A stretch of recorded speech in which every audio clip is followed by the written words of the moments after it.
سەنتەری چالاکی گەنجانى رانیە پڕۆژێکی قەزانجنەویستی مندالپارێزی کوردستانە و لە 15 نۆی 2001 لە شاری رانیە کراوەتەوە. ئەم سەنتەرە پێک دێت لە چەندین بەشی هەمەجۆری وەک پێشوازی، کتێبخانە، شێوەکاری، میوزیک، کۆمپیوتەر، وەرزش، ئینگلیزی، کۆرسی پیشەیی و خولی هەمەجۆر کە ڕۆژانە زیاتر لە 200 گەنج سوودمەندی ئەم پڕۆژێ دەبن.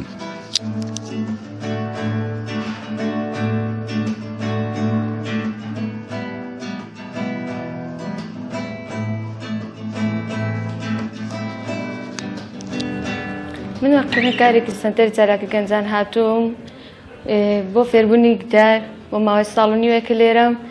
سەنتەر بۆ من بۆتە ماڵی دووەم، بۆتە هۆکارێکی گرنگ بۆ من زۆر متمانە پێکراوی شەر لە زۆر بوارشدا. ینی وەلی هاتوو کە بێتە شوێنێکی گرنگ بۆ زۆربەی ئەو کەسانی کە خولیان هەیە. وەکو فێرخوازێکی سەنتەری چالاکی گەنجانی رانیە بەشداریم کرد لە خولێکی سەرتاشی کە ئێستا خاوەن بەهرە و ئەوی توانای خۆم کە ئێستا دوکانی دەلاکیم هەیە و لە خولی سەنتەری چالاکی گەنجانی رانیە توانیم بەشداری بکەم و پلەی زۆر باشە بەدەست بێنم.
هەروەها بەردەوام کار و چالاکی هەمەجۆر بۆ گەنجان ئەنجام دەدات و ساڵانەش چەندین فیستیڤاڵ و کەرنەڤاڵی فراوانی چالاکی بۆ گەنجان ڕێک دەخات. سەنتەری چالاکی گەنجانی رانیە بۆ ئێمە بۆتە پەیمانگایەکی هونەری کە ڕۆژانە ئێمە دین لێرە حەز و ئارەزووکانی خۆمان لێرە بەدی دێین و ئێمە هاتوینە بەشداری لە بەش شێوەکاری بکەین بۆی ببینە شێوەکارێک.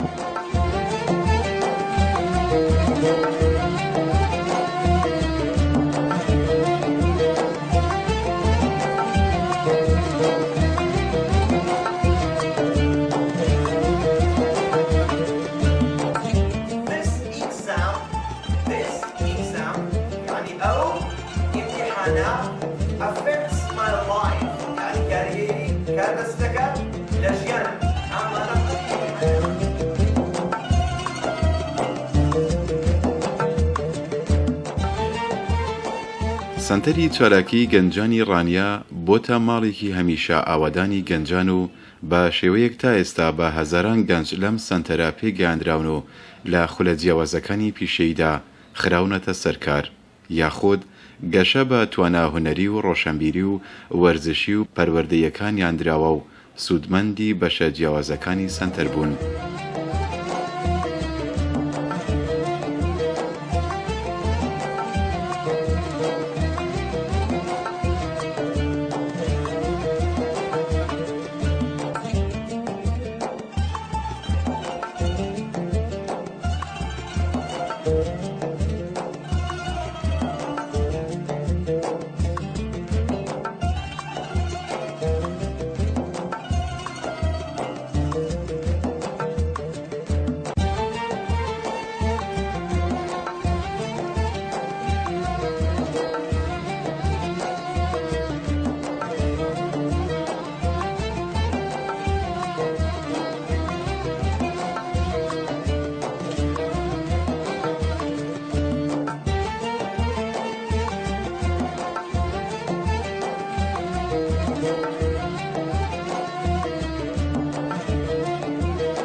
سەنتەری چالاکی گەنجان لە هەموو شوێنەکان کە لە کوردستاندا کراوەتەوە ناوەندێکی زۆر باشن بۆ خزمەتگەیاندن بە گەنجان و من پێم وابێ یەکێکە لە هەرە ناوەندە سەرکەوتوەکان کە بتوانێت خزمەتێکی زۆر باش بە گەنج بکات بە شێوەیەکی بێبەرامبەر.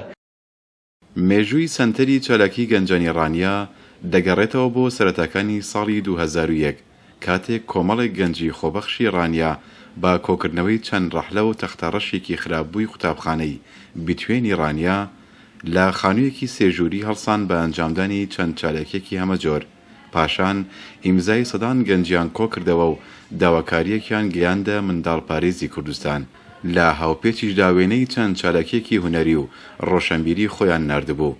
دواتر مندالپارێزی کوردستان لە 15 نۆی 2001 بە شێوەیەکی ئەزموونی ڕەزامەندی لە سەرکردنەوەی سەنتەری چالاکی گەنجان لە رانیە دەربڕێ بەماش ئاستی چالاکیەکانی سەنتەر گەشەیەکی فراوانی بەخۆیەوە بینی بە شێوەیەک کە لە سەرەتای دامەزراندنیەوە لە ساڵی 2001 تا کۆتایی ساڵی 2016 توانیوێتی 3 فیستیڤاڵی کەلەپوری و 14 فیستیڤاڵی ساڵانە و 7 پرۆژەی فراوانی گەڕۆک و 264 کۆڕ و سمیناری ڕۆشنبیری و سەدان کۆرس و خولی هەمەجۆر و چەندین کۆنفرانس و چالاکی جۆراوجۆر ئەنجام بدات. سەنتەری چالاکی گەنجانی رانیە لە ئێستادا بەردەوامە لە کارەکانی و ڕۆژانە بەدەیان گەنج بەبێ جیاوازی سەردانی دەکەن و سوودمەندی بەشەکانی دەبن.